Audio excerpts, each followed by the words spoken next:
الحمد لله رب العالمين والصلاة والسلام على سيد المرسلين محمد خاتم النبيين وعلى من تبعهم بإحسان إلى يوم الدين. أما بعد، أعوذ بالله من الشيطان الرجيم. بسم الله الرحمن الرحيم.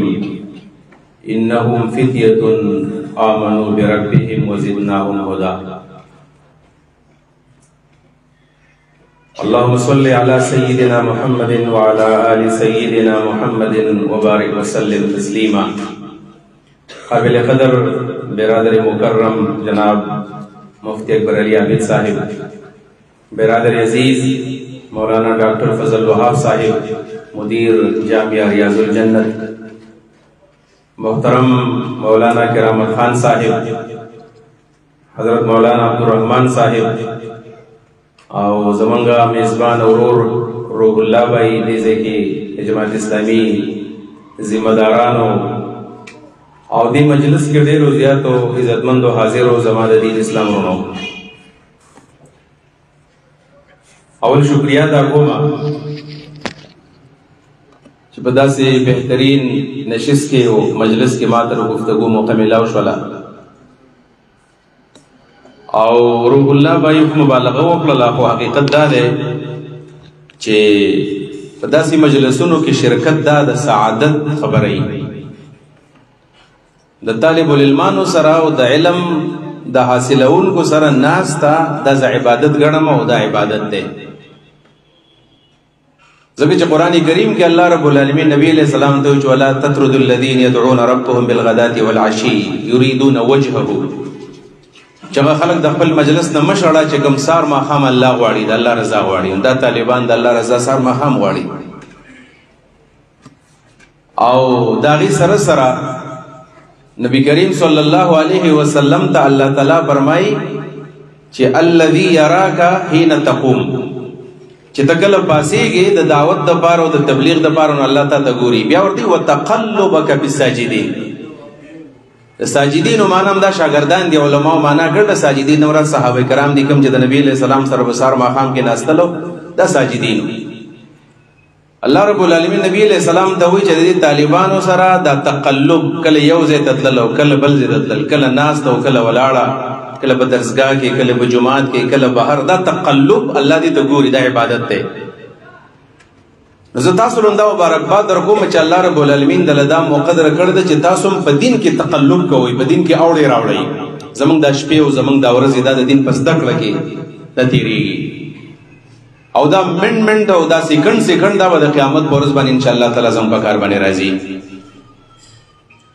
او د خوشخبری په تور به زه تاسو ته ووایم چې کوم لوی حدیث دی د حضرت ابو هريره رضی الله عنه، ټول حدیث نه وي وداغي یو ټوکړه صرف وایم چې نبی علیہ السلام فرمایي سبعه یذلهم الله فی ظله یوم لا ظل الا ظله. و خوش قسمت خلق داسې دي چې دا به د قیامت په ورځ باندې د الله د عرش د سوري د لاندې وي، او د ورځ د یوم لا ظل الا ظله په دې ورځ باندې به د الله د سوري نه بغیر بل سوري چاته نه ملاوي. نو په دغه وو کسانو کې یو دی وشاب نشأ فی عبادت ربه، شاب نشأ فی عبادت ربه. په دې وو کسانو کې هغه شاب دی، شاب نوجوان ته وي، ځوان ته وي. نشأ فی عبادت ربه، نشأ سمانا دا چې الله په عبادت کې غټ شوی. دا علماء کرام په دې مجلس کې ناس دي او دا حدیث به تاسو بار بار اورېدلی. زه به په یو نقطه باندې خبره کوم چې نبی علیہ الصلوۃ والسلام فرمایي شاب نشأ فی عبادت ربه، چې دا د رب عبادت کې غټ شوی دی. نو که تاسو په دې ټولو معاشره باندې کله نظر واچوئ کنه چې د الله په عبادت کې څوک غټېږي، نو دا خالص صرف طالب العلم دی چې دا د الله په عبادت کې غټېږي. دا نور چې څومره د دین شعبې دي، ګوره که څوک دعوت تبلیغ کار کوي نو اکثر به کله کې سپینه شي تبلیغ کیږي، او یا که په جماعت اسلامي کې هم سړی ټیم ورکوي نو یو خاص ټیم ورکوي او باقي خپل روزګار کوي، یو څوک پټي کوي، یو څوک جابونه کوي، او یا په دې کلو علاقو کې خلک درس ته راځي یو خاص ټیم لا راځي. خو طالب العلم چې کله ماشوم راغی ماشوم راشي او دا الف با تاسا شروع کی او داغه نه پس بیا قرآن شروع کی او داغه نه پس بیا علم شروع کی، نو ماشوم راغلی دا ماشومان دي دا چې کله زیره دي بګيري بیا راغلی او پټکی به بسري غټ غټ لکانی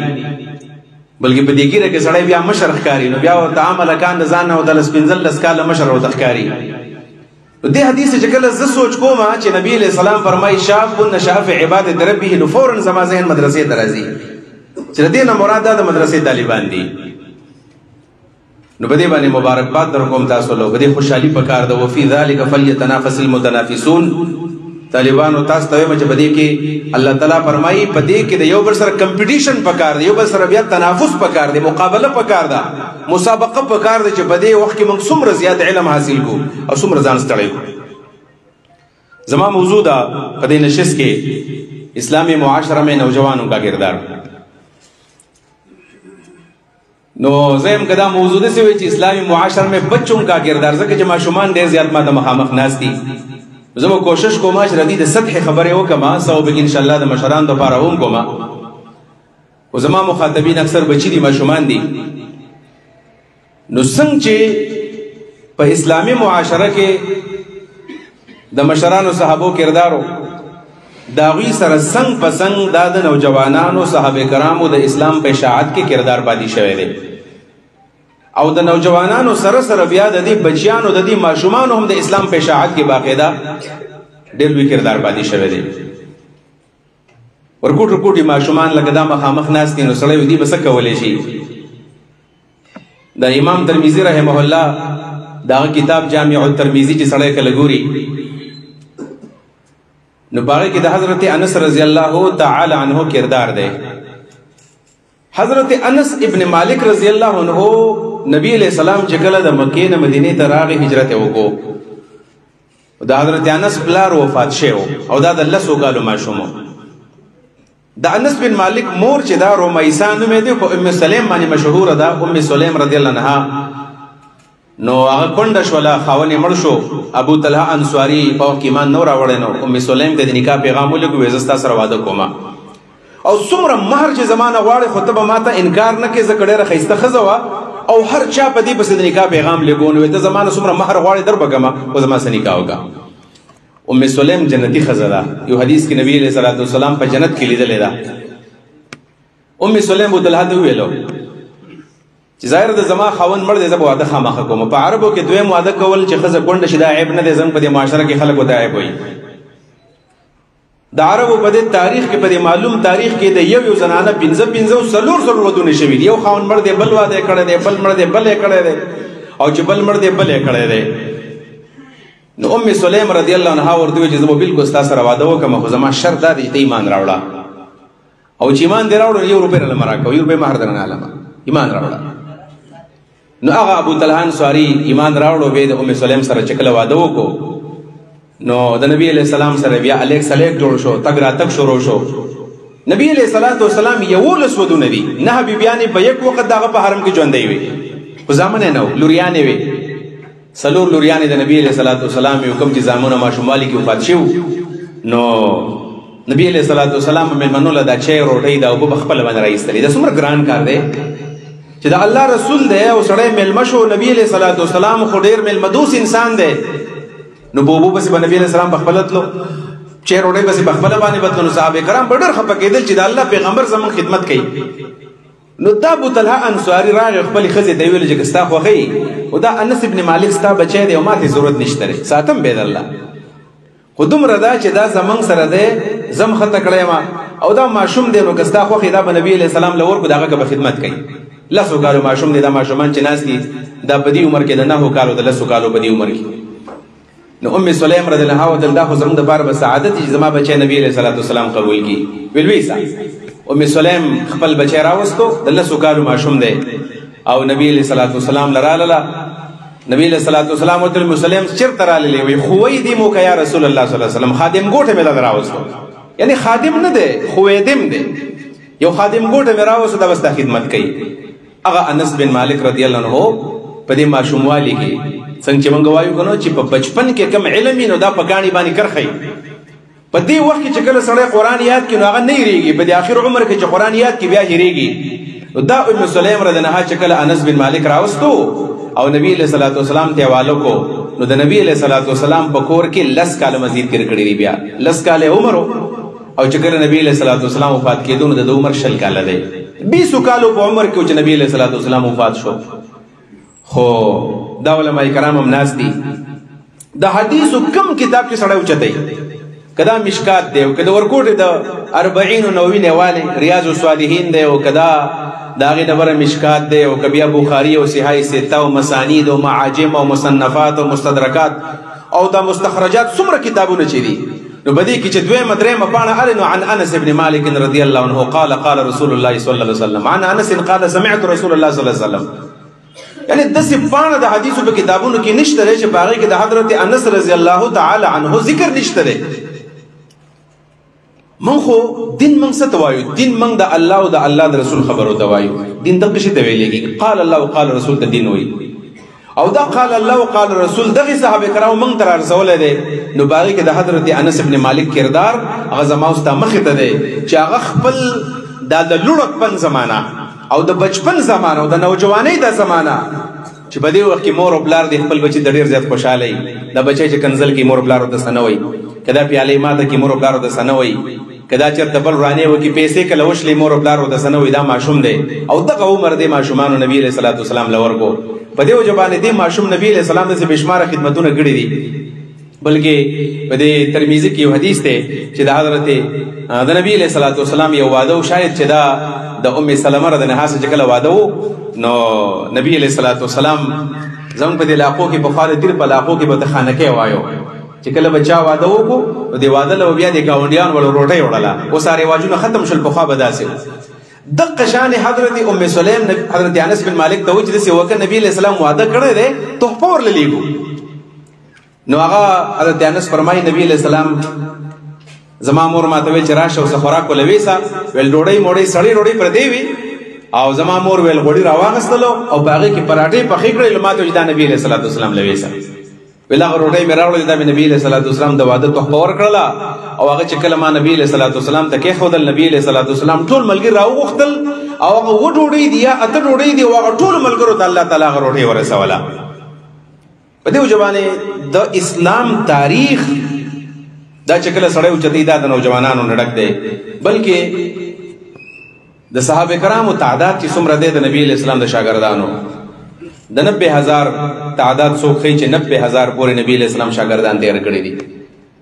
او په بعض روایتو کې د 1 لاکھ او د 24,000 څنګه چې د انبیانو تعداد راغلی دی نو دومره تعداد د صحابه راغلی دی چې دومره د صحابه کرامو تعدادو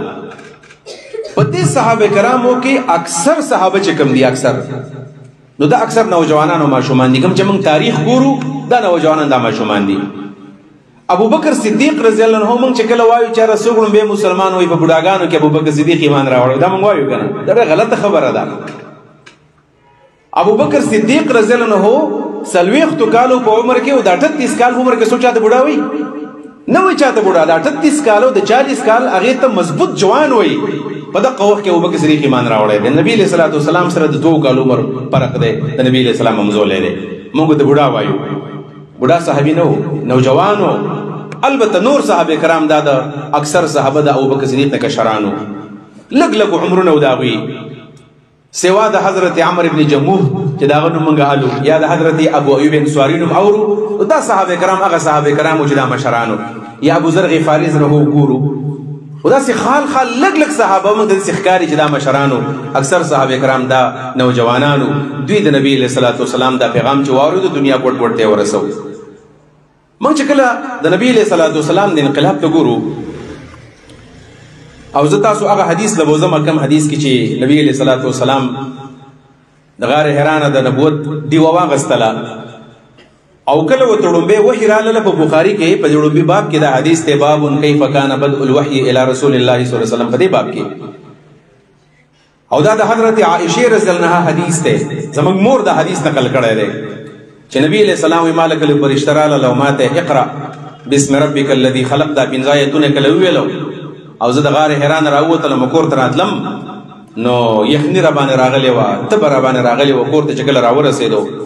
نو خپل بیبي نیمه شپه د راپایسوله او ورته وایي چې زملونی کمبل را باندې راواچوه یخني مې ډېره زیاته شوې ده او چې کله په کمبل ورواچو نو یې چل دی نو هغه وته یو جمله ویلې و. هغه جمله دا چې نبی علیہ السلام خپل بیبي حضرت خدیجه ته وی لقد خشیت علی نفسی، یقینا زه په خپل ځان باندې یریدلې یم، په ځان باندې یریږم. ولې یریږم؟ د دې جملې د لقد خشیت علی نفسی فتح الباری کې ابن حجر عسقلانی رحمه الله لس توجیهات کړي دي، لس توجیهات. خو په دې لسو توجیهاتو کې په اخر کې دې توجیه لا ترجیح ورکړې ده چې دې جملې مقصد دا دی چې نبی علیہ الصلوۃ والسلام کله د غار حنا راووتو نو په دې پویدو چې د پیغمبر یم، یعنی زمنګ په دین کې او زمنګ په دې مذهب کې لومبه مسلمان پیغمبر صلی الله علیه وسلم په خپل باندې دی. آمن الرسول بما انزل الیه من ربه، اول مؤمن پیغمبر په خپل باندې بزان مانی، لومبه ایمان پیغمبر بزان باندې راوړي. نبی علیہ السلام ته دا تذبذب نو چې زه پیغمبر یم. کله موږ د سیرت مطالعه کوو نو په د سیرت په مطالعه کې داسې ذهن د یو سوال لازم چې نبی علیہ السلام نو خبر جسی جل شوی دی دا یریدل او یخنی پر راغلی و نه چې نه د یری یخنی په نو راغلی. یو سړی چې په غار حرا کې چې نن تاسو غار حرا دراشي د غار حرا په کیلومترو فاصله کې انسان نه اوسي، نو په زمانه کې د غرب په سر کې نبی علیہ السلام یوازې سلويخ او 50 ورځې تیری، دا بهادر انسان کولای شي، دا یو عام سړی نشي کولای.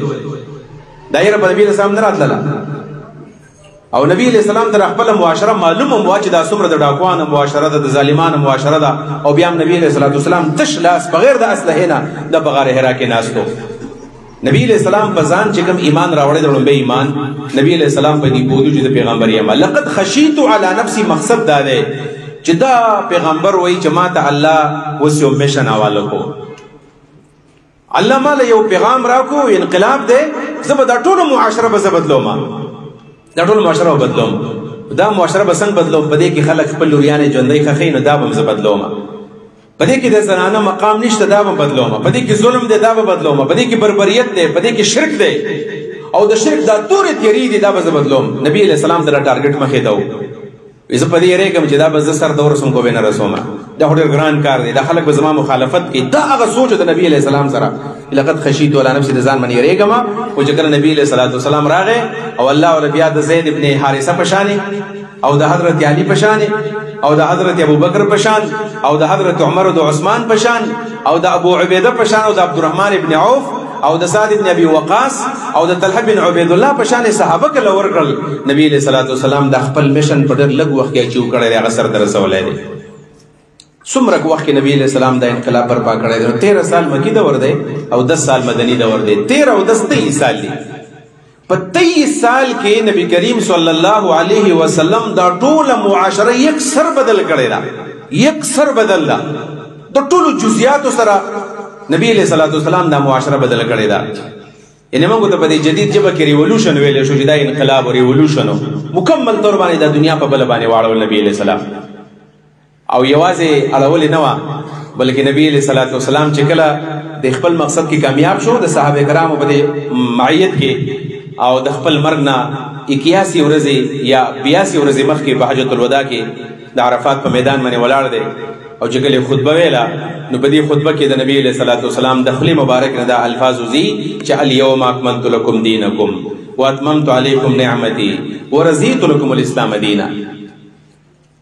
د الله د پیغمبر درالېګلو سم مقصد او غلبه دین د دین غلبه هو الذی ارسل رسوله بالهدى ودین الحق ليظهره على الدين كله. چې د قران او د سنت سره الله پیغمبر راولېګو ورته ویل دا دین په ټولو ادیانو باندې غالب کې. 23 سال نبی علیہ السلام د دې ملګرو سره جګړه تیر کړل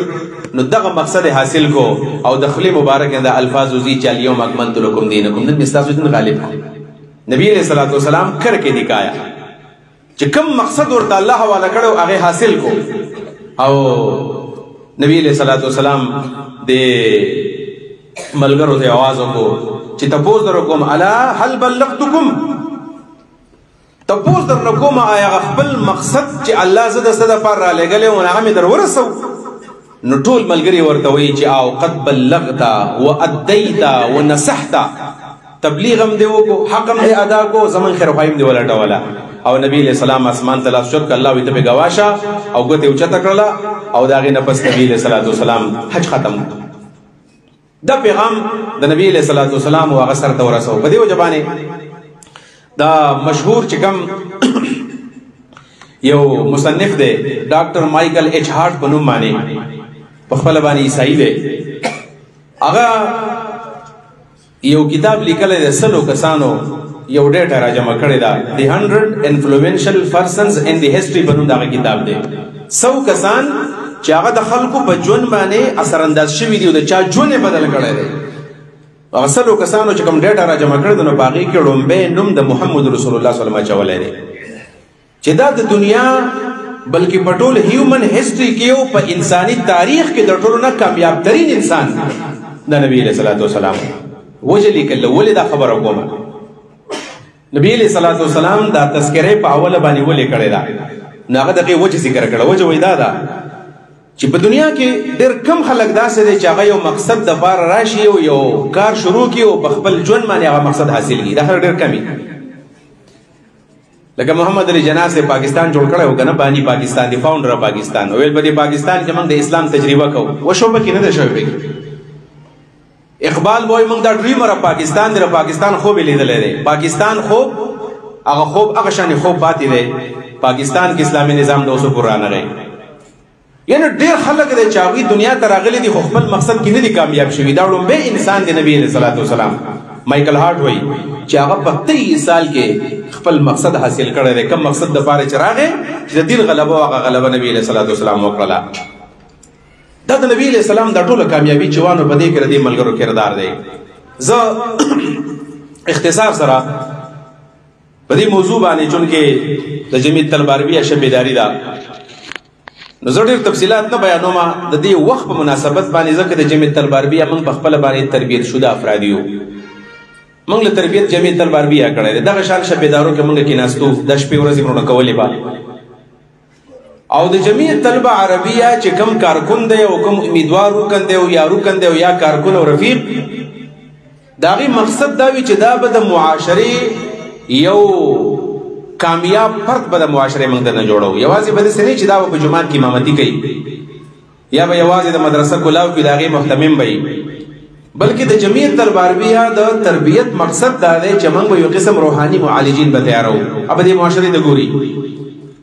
ځکه د جمیع طلباربیه نه چې کوم هلکان خو نوجوانان دي که نه، او د دې موضوع مقصد هم دا دی چې د دې نوجوانانو کم کردار دی. زه په هغې باندې صرف یو خبره کوم، ډېر نه کوم. هغه کردار چې زمونږ نه دا وخت کومه تقاضا کوي او موږ په دې کم دور کې تېرېږو. دا نن چې د ډسمبر میاشت او 2024 دی، نو حقیقت دا د دې ورځو د سړی کله ګوري سوشل میډیا کله کلاو کې یا چېرته سړی ټي وي ته کښېني، بله میډیا ګوري، د چا په مجلس کې کښېني، یو څو مباحث دي یو څو ډیبیټس دي او خبرې کېږي. هغه خبره دا ده ملیانو منځ کې او د علما په منځ کې خو اکثر د فرقې خبرې دي. یعنی زه دا خبره په باندې دوهل کوم او زه په هر مجلس کې کوم چې د نبی علیه الصلاۃ والسلام د وفات 1400 کاله وشو. څومره عمر یې وشو؟ 14.5 سال کال د نبی علیه السلام د وفات وشو. په دومره ټیم کې چې 1400 کاله د نبی علیه الصلاۃ والسلام وشول، خو د اوسه پورې موږ له دا فیصله نه درکړې چې نبی علیه الصلاۃ والسلام مونځ په کومه طریقه باندې کوو. اختلاف لا روان دي، چاره نبی علیه السلام رب یدین کړي او که نه کړي، لاس یې بره ښودل، کدل دی ښودل، کدل دی ښودل. یعنې د اوسه پورې دا فیصله ونه شوله.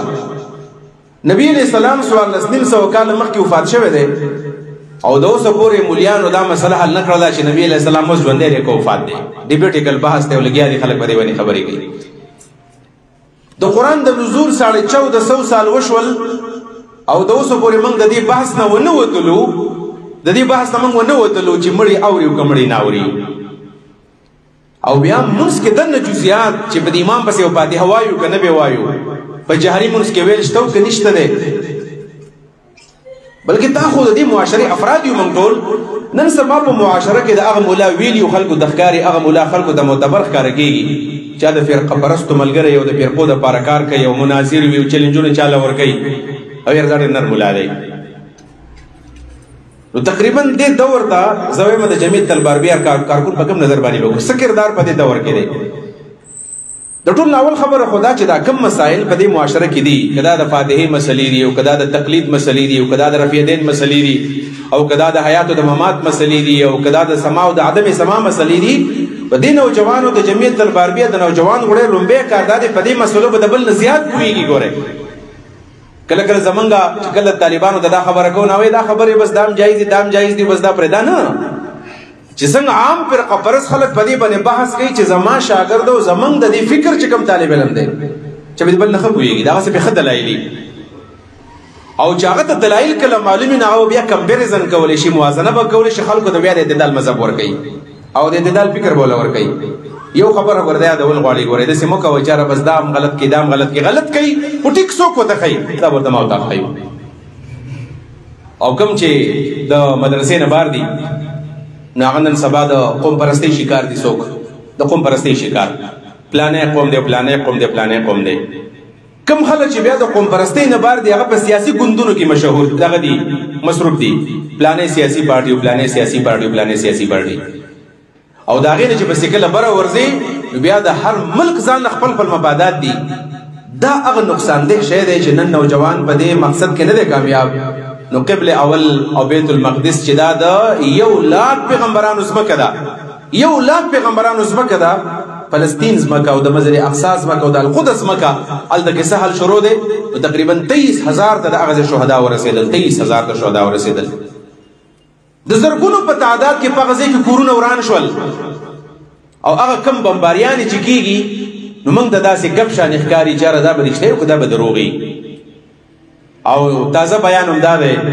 چې د اسرائیل بدمعشان وي چې اوس منګه چې کم د حماس کم لیډرشپ دی او کم قیادت دی کاغه په قطر کې دی او کاغه په بلځ کې دی موږ به د دې د لیډرشپ په ختمو او موږ به تاریخ موږ به سبق ورکو د خلکو لا سبق ول ورکو چې تاسو بیا د اسرائیل څخه پنځه چرته ونه وایي. لیکن نن تاسو ګورئ تاسو په کوم جماعتونو کې قونې نازل ویلې کېږي په دې ناس تو کسانو کې څو جماعتونو کې قونې نازل ویلې کېږي یو جماعت دیم کې ویلې کېږي. یعنی نن موږ په دې قوم پرستۍ کې او په دې مسلک پرستۍ کې او په دې قوم پرستۍ کې په دې ملک پرستۍ کې دومره لري تلیو چې کوم زمنګ د دین ازلی دشمن دی چې قران ورته ویل دی لتجدن اشد الناس عداوه للذين امنوا اليهود. د مسلمانانو اصل دشمنان يهود دي. نن اسلام سره سوکل نن په جماعت کې سوګاغه د خیریم نشي کولای. نن موږ په دې کوډګو کې را باندې من خپل منزل زمنګ نه ير دی چې موږ لسه کول پکار دي. ما دا دویمه درېمه میاشت ځکه چې 7 اکتوبر باندې غالبا حمله شوی و اکتوبر دی نومبر دی دسمبر تقریبا دا 3 میاشتې پوره کېږي. نو زه په ځای باندې د فلسطین په نوم باندې پروګرامات سیمینار زول زما ما دغه د پاره یو تقریر د پاره تیاری کوو او زما د سترګو نه اوښکې لاړلې چې ما غا تیاری کوو مطالعه کوله. نو کله چې سلطان د عبدالحمید زمانه ده سلطان عبدالحمید د ترکی په خلافت کې چې سلطان عبدالحمید کله سلطان دی بادشاہ دی د فلسطین د ټول ځمکه دای د اسلامي حکومت لپاره وقف کړی دا وقف ځمکه ده وقف پراپرټي ده نه خرڅيږي. نن ډېر خلک وایي کنه د فلسطین د ځمکه يهوديان واغستې وقف ځمکه نه خرڅيږي دا د مسلمانانو وقف املاک دي. نو سلطان عبدالحمید لا يهوديان رالل ورته ویل څه وکي چې په دې فلسطین کې موږ له تاسو د اوسېدو لپاره کوټه راکې موږ بس تاسو کوټه سری شو څنګه چې پرند باندې لګدا ډاکټر صاحب دا مدرسه پرند باندې چلے 25,000 روپۍ د میاش ورکې بل دا اسرائیل او يهوديان رالو او سلطان عبدالحمید ته ویل چې موږ به تعالی پیسې درکو موږ له کوټه راکا چې په فلسطین کې موږ تاسو په کوټو کې اوسېږو. و هغه ورته ویل چې ذکر دی د فلسطین د ازمکه چې دام نو چې دام خلکو دام امت زمونږه اب دې دور کې نو پیدا در تقسیم په دې معاشره کې نو پیدا. نو سلطان عبدالحمید ورته چې دا د مسلمانانو وقف ځمکه ده او په دې کې يهودي نه پرېدم کې يهودي د ترکی نه خلافت چلی په فلسطین کې دا حکومت نافذ ده يهودي پکې نه پرېږدم وای. په دویم ځل باندې وفد راغی او په دویم ځل چې وفد راغی ورته ویل چې د سکار وکي چې منګ پکې نه پرېږدي. نو بیا د سکارو کې منګ لا یو ځای راکې چې په دې کې منګ یو انټرنیشنل یونیورسيټي جوړ کړو دا به د ساينس او د ټیکنالوژي یونیورسيټي وي او د ټولي دنیا خلک به په دې فلسطین کې سبق کوي مسلمانان به پکې هم وي يهود به پکې هم وي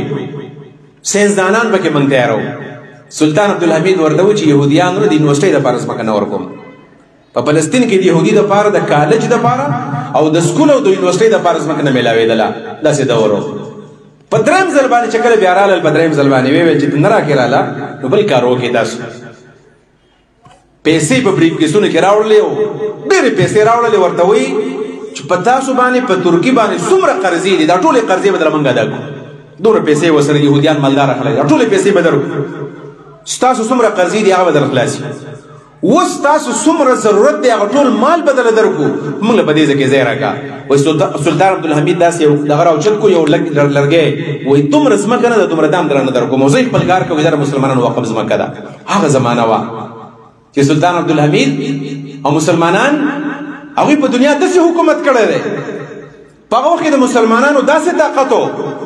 او نن هغه وخت دی چې نن د حماس لیډرشپ هغه فرض کانفرنس د خلکو مخکې نشي کولی خپل ځای چاته نشي ښودلی چاته را پته نه لګي چې شپې په کوم ځای کې ده نن د حماس خلک چې کله مقابله کوي هغه هم زمیندوز سرګرمیانې دي په هغه کې دننه اوسېږي ځکه بره چې کومه بمباري وشوله وایي دومره بمباري شوې ده دومره بمباري په دې فلسطین په دې ځمکه باندې فلسطین په دې ځمکه چې په مستقبل کې به په دې کې زلزلې بار بار به راځي په دې علاقه کې به زلزلې راځي دا ځمکې بالکل چڼ کړله نن څوک شته نن د پاکستان د طرف نه مذمتي قرارداد نه پاس کېږي هغه زمونږ چې یو سابقه چیف اف د آرمي سټاف او هغه د ټولې دنیا د مسلمانانو د فوجونو سربراهي جوړ کړی دا به د مسلمانانو د مقبوضه ځمکو خیال به ساتي نن د هغه پته نه لګي چې هغه یو بیان سنګل بیان ورکړي چې د دې فلسطین کې دا ظلم ولې روان دی او ډېر د افسوس خبره دا بل ورځ د اسماعیل هانیه یو بیان هغه یو خبره کړې وه وایي پاکستان نیوکلیر پاور دی اټمي طاقت دی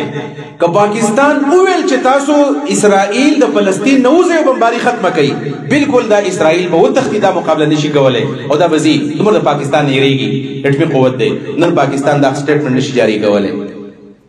په دې بنیاد باندې عزتمندو زه ډېرې ستاسو د ذهن اوچتې خبرې نه کوم دا کومه لکان چې زما په خبرو باندې پوهېږي زه یم چې موږ ځان دې ته جوړ کړو دا زه یم دا خبره د فرقه پرستو نه ښه یادې کوي دا امین مسله ده او که د فاتحې ده او که د تقلید ده او که څه ده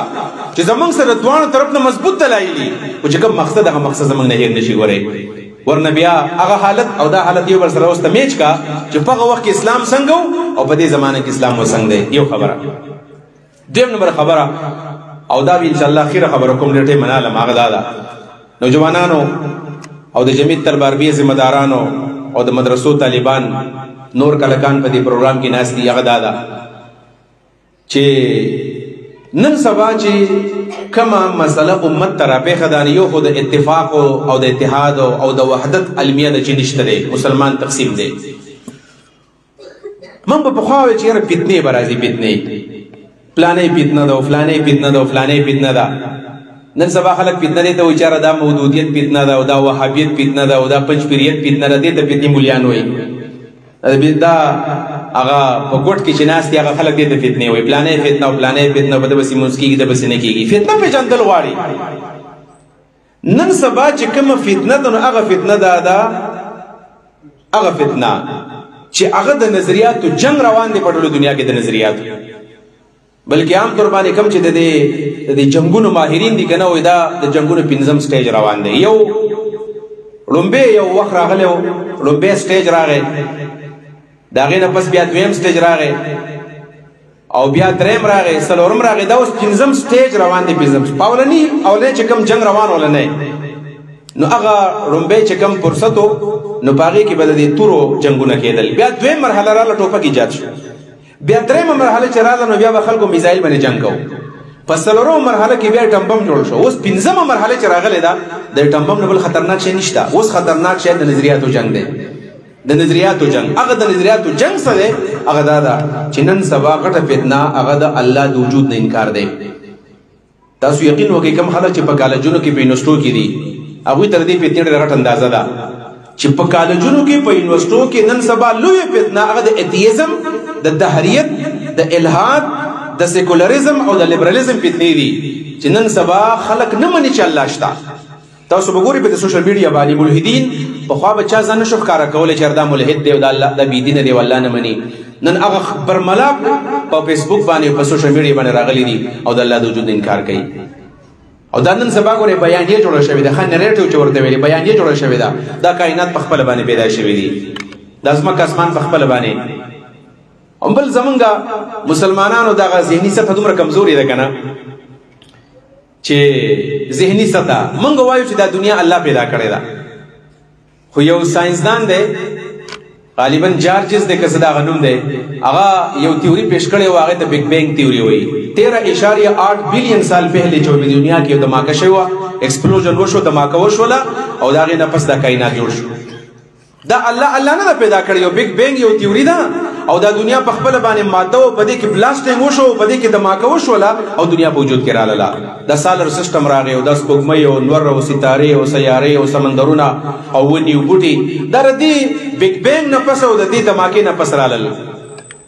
بدقسمتین زمون مسلمانان د قران مطالعه نه کوي، د حدیث مطالعه نه کوي، قران سنت نه پیژني، تعلیمات نه به خبر دي. نن سبا زمون مسلمانان طالب العلمان هغه دغه تیوریان مني، د دې ضرورت نه کوم چې دا به غلط دی، ممکن د صحیح به مفروضه ده، یو تیوری دی، یو قانون جوړ شوی دی، یعنی 13.8 بلین سال په خوانه خبره ده، رښتیام کې دي شي دروغم کې دي شي. اگر چې سورۃ الانبیاء 35 نمبر آیت کې د دې نه معلومی کې هم چې ممکن دا تیوری صحیح همي چې الله تعالی فرمایي اولم ير الذين كفروا ان السماوات والارض كانتا رتقا ففتقناهما، چې دا خلک ګوري نه چې د ازمکه اسمان بندو موږ جدا کړی دي. نو دا بگ بینګ ټیکم شي خدا کړي چاره دا کار دا الله کړی دی. دغه شی د خلکو نه پناه دی چې دا دنیا په خپل باندې چلیږي او ته چې دا الله کوي نو هغه سوی الله چا پیدا کړی دی، فورن دا راسوال کوي. نن سبا دا ډېر غټه بیان روانه ده، الله چا پیدا کړی دی، چې کائنات الله پیدا کړ، الله چا پیدا کو. نو دې خو ډېر د کوم عقلتوب خبره ده کنه، د کائنات د پاره سړی و چې دا په خپل پیدا شو او د الله د پاره به خالق ګوري. ناشنا غونې د عقل نه خلاص خلق دی چې کائنات په خپل پیدا دي، الله خالق نه منو، خدا الله د پاره برته خالق چې الله چا پیدا کړی. نو دا کوم عقلتوب روان دی، یعنی هغه خلق چې هغه د عقل نه خلاص خلق دی او نن په معاشره کې په اپر لیول باندې زما اوس د فکری او زما اوس اعتقادي تور باندې دشمنان دي او زمونږ عقیده او زمونږ فکر او زمونږ نظریه ختم کړله او نن سبا دا سوچ فکر شروع دی. په هغه 13 ورځ کې زمونږ یو رشتہ دار وفات شوی، نو زه په یو ځای کې ناست وم، ما پس یو کس راغی چې مولانا صاحب زمونږ په دې علاقه کې یو یونین کونسل دی یوسی د پاغه ځای کې، وی چې په دې علاقه کې دهریانو تعداد زیات شي. زمونږ یو کالج ته نږدې ایریا ده چې 25 کسان په دې کې رجسټرډ ایتیست دي چې دا الله وجود نه مني. 25 کسان رجسټرډ خلک دي، تنظیمونه جوړ کړی دي. تاسو څه خیال لرئ چې موږ وي دیره او سواد او ملکن ډیوژن د مسلمانانو زید پښتانه ټول مسلمانان دي؟ نن په پښتنه سیمه کې په ملاکن ډیوژن کې په دیره او په سواد کې په یو یونین کونسل کې 2530 کسان د الله وجود نه مني. یا ساده ګوره نن نبا لساته کاله پس چې موږ ګورو بلکې 15 کاله پس بیا به موږ ته یو شو، بیا به مولیان د ډالر سپریک دی علماء کرامو دې ته به متوجي شي. خدا ټیمه زمونږ ته تلې بیا به ملاس ورړو ارمان چې موږ یو وې او د خلکو مخالفت هم کړې وې، د خلکو مقابله هم کړې وې. ونن ګوره د الله د وجود نه خلک منکر دي. نن غټي فتنه د مسلمان نوجوان کردار ده چې نن په دې معاشره کې د الله د وجود د اثبات لپاره ګورزان تیار کړي، په ذهن تیار کړي، مطالعه وکړي، کتابونه وګورئ. تاسو نن موږ مقابله دي خلکو سره کوو. زموږ مقابله دا ګوره د مذهبي جماعت سره نه ده، زموږ مقابله دا د سیاسي جماعتونو سره نه دي، زموږ مقابله د سیکولرستو سره، د لیبرالستو سره او د الله د وجود د منکرینو سره او د ایتیستو مقابله زموږ روانې دي. وګوره په دې خبر رمضان په یو غواړي د جمعیت طلباریه بهترین یو پلیټ فارم تاسو ته ملاو دی. یوازې په کافیه او شر جامع او په هدایت النحو کار نه کیږي. ګوره فلسفی کو باز کے اندر خدا ملتا نہیں، یوازې فلسفو کې او د منطق په یادولو کې نن سبا خو بد قسمتي دا ده کنه. هغه سړی چې ډېر منطق معلوم دی، هغه ډېر ماهري ټیک د منطق هم یادول غواړي. خو موږ چې مقابله کو په منطق باندې نه کو، بلکې موږ بردي ملحدین مقابله کو په دې زمانه کې. داغه د پاره لایبرریان دي، داغه د پاره کتابونه دي، داغه د پاره ځان تیارول دي، داغه د پاره خپل شپې سبا کول دي. د تذکرہ سید مودودی په نوم باندې کتاب دی، لیدلم دی چا کنه 3 جلد کې غټ کتاب دی تذکرہ سید مودودی رحمه الله. په تذکرہ سید مودودی کې ماغه کتو داغه مطالعه کوله، نو په مطالعه کې د جان محمد بټو صاحب تاسو ملګری به پیژنې کوم چې د سن جماعت اسلامي کې یو ډېر نامور عالم دی جان محمد بټو صاحب. دغه تذکرہ په دې کې راغله. د جان محمد بټو صاحب کیسه پکې د جان محمد بټو وایي چې کله فارغ شوم د جمعیت العلماء اسلام د مدرسې نه فارغ هم دیوبندي عالم و. د نوجوانانو تاسو ته وایم چې په دې معاشره کې به کار څنګه کوو که نه خلک وایي څنګه به کار کوم دا لکان ناظمان تپوس کوي چېرې موږ څنګه کار شروع کړو زه له کار در کوم څنګه به کار شروع کړو په دې معاشره کې جان محمد بټو صاحب وایي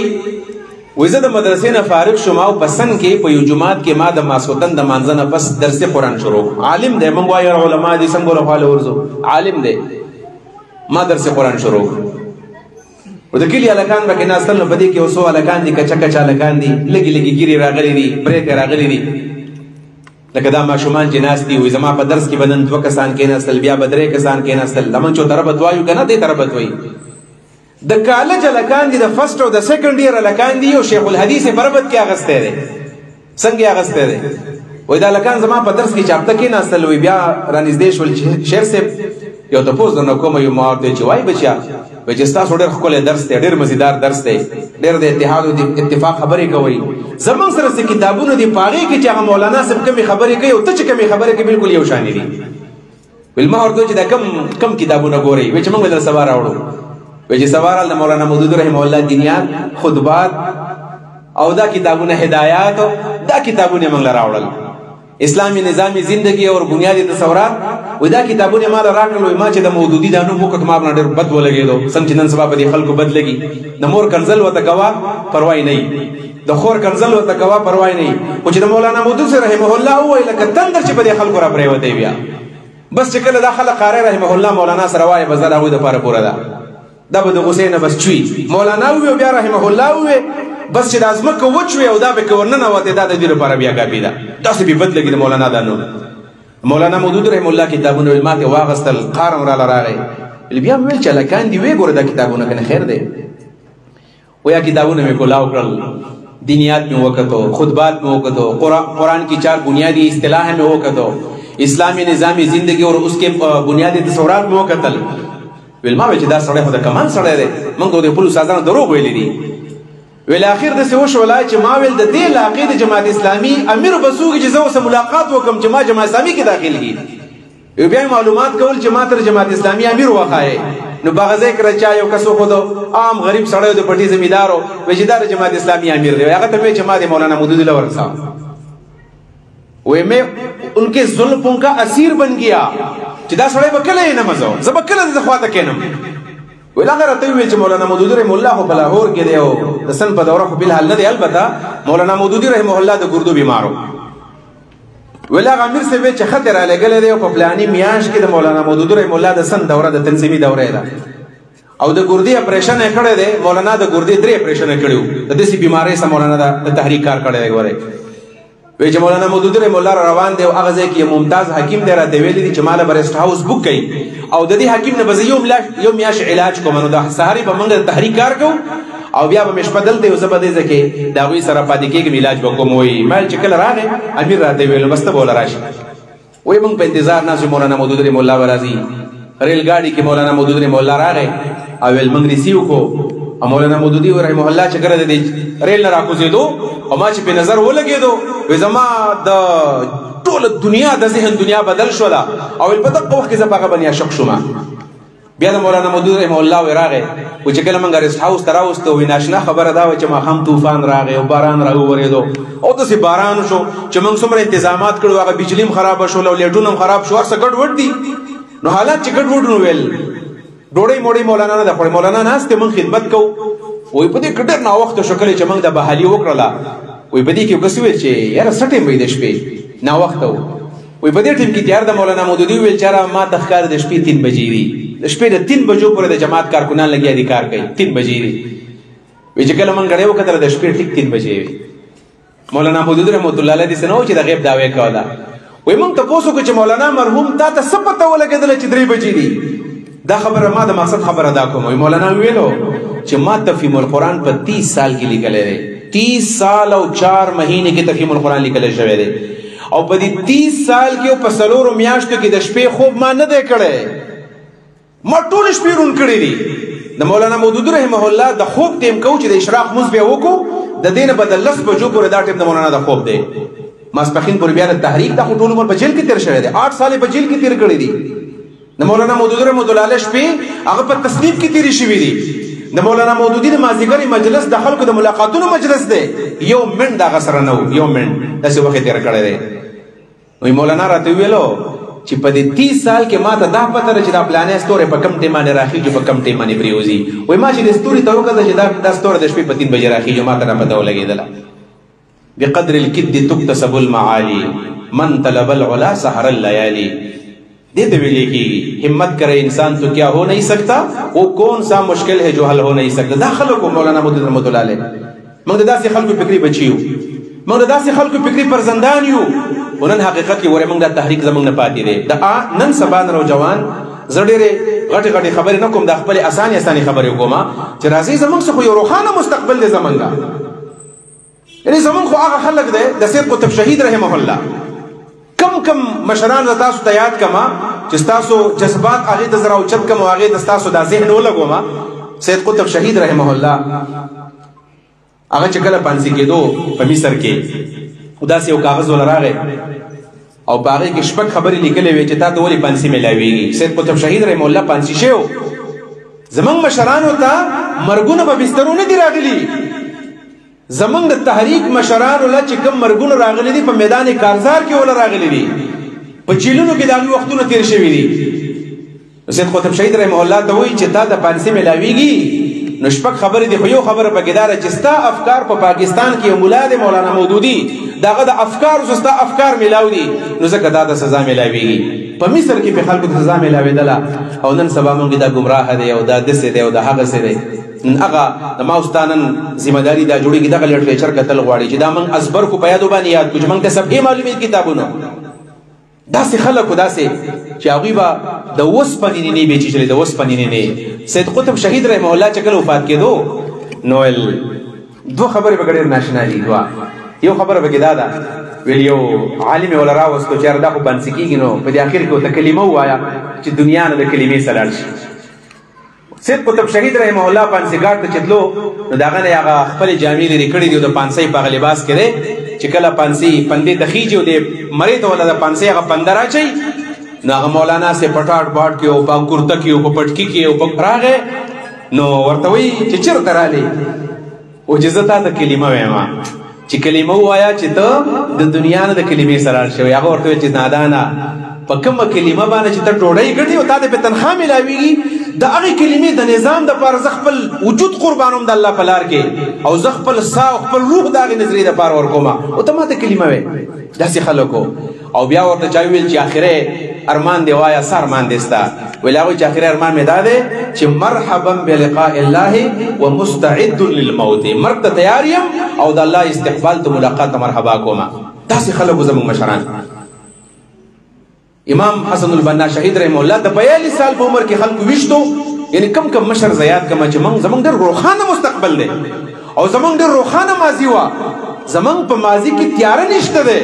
زمونږ په ماضي کې چېرته داغ نشته دی. داسې خلک زمونږ په تاریخ کې تېر شوي دي.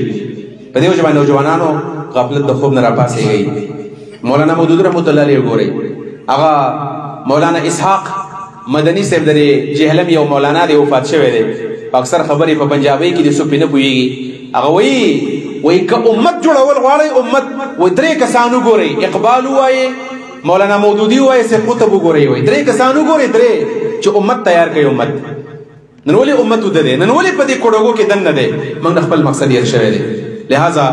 په دې زمانه کې زم د نوجوانانو چې کوم کردار دی د اسلامي معاشرې د جوړښت او د تعمیر دپاره راځي چې موږ د خپلو اسلافو دا کارنامې بیا وګورو، د کتابونو بیا مطالعه موږ وکړو. راځي چې اکثر نه موږ د خپل جایزه والو چې کوم تحریک موږ ته د خلکو پرېښی و چې د هغې موږ ابیاري وکړو. او د هغې سره سره زه خپلې خبرې ختموم. خو دا د دهریت او دا د الحاد دا فتنه دا ډېر خطرناکه فتنه ده. ګورئ حقیقت دا ډېر خطرناکه ده. په کالجونو کې په یونیورسټو کې هلکان نن سبا دغه اعتراضونه کې دغه سوالات کوي چې الله شته او که نشته، کائنات چا جوړ کړي دي، جنت شته او که نشته، جهنم شته او که نشته، قیامت شته او که نشته. نن دا خبرې دي. دې لپاره ځان تیار کړئ، دې لپاره ځان وتلئ، فنونو کې مهارت حاصل کړئ، شرع جامع او کافیه هم یاده کړئ، منطق کتابونه هم وایئ، صرف نحو هم یاده کړئ. خو کوم چې زموږ میدان دی او په کوم میدان کې ما ورته کار کوو او کوم خلکو چې تجدید کارونه کړي په خپله معاشره کې په خپله زمانه کې، نن تجدیدي کار دا دی چې موږ نه الحاد د بيدینۍ د سیکولریزم د لیبرالیزم او د دې سيزونو مقابله موږ وکړو دا به زمون کرداري او ان شاء الله تعالی دا زمون کار دی د جمعیت البربریه د کارکوننا او د نوجواننا دا معاشره هم دغه تقاضا په دې زمانہ کې کوي الله رب العالمین دې مالا د او تاسو د عمل توفیق راکړي دا یو 2 سوالات راغلي دي بس دا به خبره ختمو ما د کریسمس په باره کې یو کس تپوس کړی دی ځکه نن 23 دسمبر دی سبا 24 بل سبا 25 دسمبر دی دا کریسمس چې دی کریسمس ډے 25 دسمبر ته کریسمس ډے وایي او 25 دسمبر عیسایان دا خبره کوي عیسایان چې په دې ورځ باندې حضرت عیسی علیه السلام پیدا شوی دی نو د دې ورځې چې کله هغوی چالو مبارکي ورکوي نو هغو ته میری کریسمس وایي میری کریسمس د دې مطلب دا چې کریسمس ته مبارک شه دا د دې مقصد دی څوک چې چاله دا کریسمس مبارکي ورکي موږ وایو دا حرام دی دا ګناه کبیره ده د دې نه به سړی توبه وباسي برملا به توبه وباسي د کریسمس کیک کټ کول دا ګناه ده حرام دی ګناه کبیره ده ګناه کبیره په داسې پروګراماتو کې شرکت کول ګناه کبیره ده د دې خلکو خالت لل دا ګناه کبیره ده ولې وجه دا ده چې د دې عیسایانو دوه خطرناک عقیدې دي یو ته ابنیت وایي چې حضرت عیسی علیه السلام د الله زوی دی نو هغوی چې کله دا خبره کوي چې میری کریسمس معنی دا ده چې عیسی علیه السلام پیدا شو دا د الله زوی دی والعیاذ بالله نو موږ یو قسم چاله دا مبارکي ورکو چې د الله د زوی د پیدایش مبارکي والا دا شرک دی او حرام دی ګناه کبیره او کفر دی قرآن کریم کې الله تعالی فرمایي کنه سورۃ مریم علیه السلام کې دا دومره خطرناک خبره ده تکاد السماوات يتفطرن من فوقهن قریب ده چې دا اسمانونو د دې خبرې د دې ثقل د وجه نه وچوي او د ځمکه وشلېږي دا غرونه را پریوځي وتخر الجبال هدا الله تعالی فرمایي په دې وجه باندې کریسمس مبارکي ورکول دا ګناه ده او د ابنیت دا خبره په دې کې یو قسم موږ د ابنیت چاله او د الله د زوی د کېدو مبارکي چاله ورکول دا مقصد دی او بل عقیده راغو د تثلیث تثلیث ټرینټی چې ورته ویل کېږي هغوی خدایان درې دي عیسی علیه السلام دی مریم او الله دا درې خدایان دي یا عیسی علیه السلام دی روح القدس دی او الله دی موږ د توحید عقیده قایل یو څوک چې چاته میری کریسمس وایي د دې مقصد دا وي چې عیسی علیه السلام په درې خدایانو کې دریم نمبر دی اوستا مبارک شه دا دوه عقیدې د کفر عقیدې دي موږ دا دومره براډ مایندډ کېدل نه پکار ګورئ بعضې بلکې زموږ ډېر وسیع النظر شي هغه وسط نظري غالبا پرون په ملاقه یونیورسټي کې او یو عیسائی راغلی دی مشران موږ استادان ورسره ناست دي زه دا خبره کولی هم نشم ځکه چې ظاهره خبره د استادان په هغې کې و زمونږه هغه د یونیورسټۍ استادانو په هغه کیک په هغه کټ کولو په هغه پروګرام کې شریک دي او کیک یې ورسه کټ کړی دی دا خلکو ته څه ښیي موږ ډېر براډ مایندډ یو براډ مایندډ څه ته وایي بېوقوف ته وایي جاهل ته وایي چې هر څه منم دروغ هم منم شرک هم منم هر څه منم دې ته براډ مایندډ وایي نو براډ مایندډ کېدل دا ښه صفت نه دی شرک یو توحید توحیدي ایمان یو کفر کفري او بل خبره پکې د مزې دا ده چې کم تاریخ دی کنه د عیسایانو کم چې اناجیل 4 دي 4 اناجیل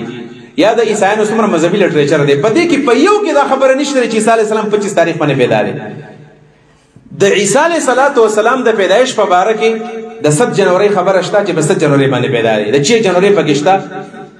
د هغې سره د دسمبر میاشت اکتوبر میاشت ستمبر اکتوبر جنوري دسمبر 4 میاشتې د دې په باره کې په عیسائی لټریچر کې دا اصطلاحات موجود دي چې عیسی علیه السلام په دې میاشت کې پیدا دی بلکې د دې بایبل یو مفسر دی د اډم کلارک په نوم باندې مفسر د بایبل وضاحت یې کړی دی هغه وایي چې د 25 دسمبر د عیسی علیه السلام د پیدایش واقعه په قرآن کریم کې ده هغه دا وه چې حضرت مریم د بیت المقدس نه داسې مشرقي طرف ته لاړله فاتخذت هغه الفاظ څنګه دي من مکانا شرقیه د دې خلکو نه پرده جوړه کړله او د بیت المقدس مشرقي طرف ته لاړله هلته غسل وکړو ستاسو څه خیال دی لکه په 25 دسمبر باندې چې فلسطین د دې ځنه په دې حالاتو کې یخ دی په 25 دسمبر باندې به سړی په ځان دی غسل وکړي دا کېدای شي چېرته په داسې یخ ځای کې بیا د چا پیدایش ممکن دی چې د مریم بچی په هغه ځای کې پیدا شوی دی یعنی عیسایانو په خپله باندې په دې باندې رد کړی دی چې په دې شپه باندې ماشومان بهر پیدا کېدل دا ممکن نه دي سره چې په دې کې ماشومان په دې ځای باندې پیدا شي او مریم بهر تللی د بچی پیدا شوی دی او چې ایگزیکټ تاریخ دا دی چې په سپټمبر کې یا په اکتوبر کې عیسی علیه السلام پیدا شوی دی لہذا تاریخ هم غلط دی نو په دې کې موږ 3 ګناهونه کو په کرسمس کې یو دا چې د عیسی علیه السلام د ابنیت او یا د تثلیث عقیده پکې منل دی وسره دویم نمبر دا چې دروغ به وسره موږ وایو چې عیسی علیه السلام په دې پلانې میاشت کې پیدا شوی دی لہذا د کرسمس اس حقیقت نشته او تقریبا 525 عیسوی دا غالبا یعنی دا د عیسی علیه السلام د بر اسمان د خاتون 1500 کال پس دا عقیده جوړه شوې ده د کرسمس دا شی 1500 کال پس جوړ شوی دی د عیسی علیه السلام د پیدایش سره هیڅ مناسبت نشته د یو فضول عقیده د لحاظه د دین ځان ساتل غوړیا ویلنټاین ډے چې کله راشي اپریل فول کله راشي زمونږ د نوجوانان ته د دې اختر دی د دیوالی راشي چې د کرسمس راشي زمونږ مسلمانان په ډېر زیات مخکې مبارکیان یو بل ورکي لکه د دې نزان خبرول غوړي دا خبره غلطه ده school university तलबा के लिए रद्द इल्हाद की कोई किताब बताएं नो दे बारे के होटल किताबों ने दी कच्चा बकार उन जवाला भी लिस्ट वर्कम जमासा दे लिस्ट मौजूद है इंशाल्लाह ताला शेयर कोले शमस्तासो सरा तकरीबन वो अत किताबों ने दासी दी फिलहाल मजान रा वक्तली हम दी खास कर द खान वहीदुद्दीन खान परिमंड लुई कार करे दे दा खुदा की दरियाफ्त उन्मानी यो किताब दे डिस्कवरी ऑफ गॉड दा किताब दे इस्लाम मजहब जदीद दा किताब दे او سنور کتابونو زما سره شته دي څه ارټیکل پدې کې انشاءالله چا پکارو زبدي ملګر لورم کم پدې باندې مطالعه وکي او هغه مطالعه یوازې د ځان د حد پورې نه بلکې دا مطالعه موږ دې وکړو چې خلکو کې کار وکړو په معاشره کې کار وکړو او د جهنم نه خلک په دې طریقه باندې بچ کو الله رب العالمین ما تاسو د عمل توفیق راکړي واخر دعوانا الحمدلله رب العالمین